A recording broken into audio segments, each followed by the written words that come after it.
धर्मराज काडादी संघर्ष योद्धा. लोकसभेत पहिला प्रश्न शेतकऱ्यांचा मांडेल. प्रणिती शिंदेंचा शब्द. सिद्धेश्वरच्या 10,000 सभासदांचा पाठिंबा. सिद्धेश्वर सहकारी साखर कारखान्याचे मार्गदर्शक धर्मराज काडादी यांनी काँग्रेस महाविकास आघाडीच्या उमेदवार आमदार प्रणिती शिंदे यांच्या प्रचारार्थ कारखाना परिसरातील त्यांच्या मंगल कार्यालयामध्ये आपल्या कारखान्याच्या सभासदांचा भव्य असा मेळावा घेतला. तब्बल 10,000हून अधिक सभासद मेळाव्याला उपस्थित होते. यावेळी ज्येष्ठ नेते सुशीलकुमार शिंदे, माजी मंत्री सिद्धराम म्हेत्रे, उमेदवार प्रणिती शिंदे, माजी आमदार दिलीप माने, दक्षिणचे नेते सुरेश हसापुरे, अमर पाटील, मल्लिकार्जुन पाटील, प्रकाश वानकर, सिद्धेश्वरचे चेअरमन पुष्पराज काडादी, बाळासाहेब शेळके, भारत जाधव, जयदीप साठे यांच्यासह दक्षिण उत्तर अक्कलकोट तालुक्यातील लिंगायत समाजातील मान्यवर मोठ्या संख्येने उपस्थित होते.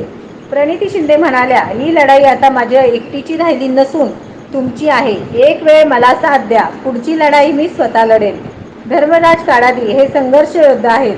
भाजपच्या नेत्यांनी त्यांना किती त्रास दिला, चिमणी पाडली, अडचणी आणल्या, फोम मैदानाच्या विषयावर तर त्यांना आंदोलन करावे लागले. काडादी यांच्या जागी दुसरे कोणी असते तर आधीच भाजपमध्ये गेले असते, पण ते ठाम राहिले.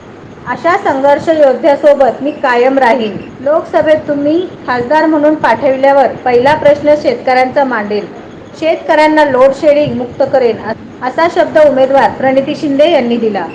यावेळी धर्मराज काडादी, सिद्धराम म्हेत्रे, मल्लिकार्जुन पाटील, जयदीप साठे यांनी आपल्या भाषणातून भाजपाचे उमेदवार राम सातपुते यांच्यावर तोफ डागत प्रणिती शिंदे यांना या निवडणुकीत विजयी करण्याचे आवाहन केले. नवनवीन बातम्या पाहण्यासाठी SB न्यूज चॅनलला लाईक करा, शेअर करा, सबस्क्राईब करा.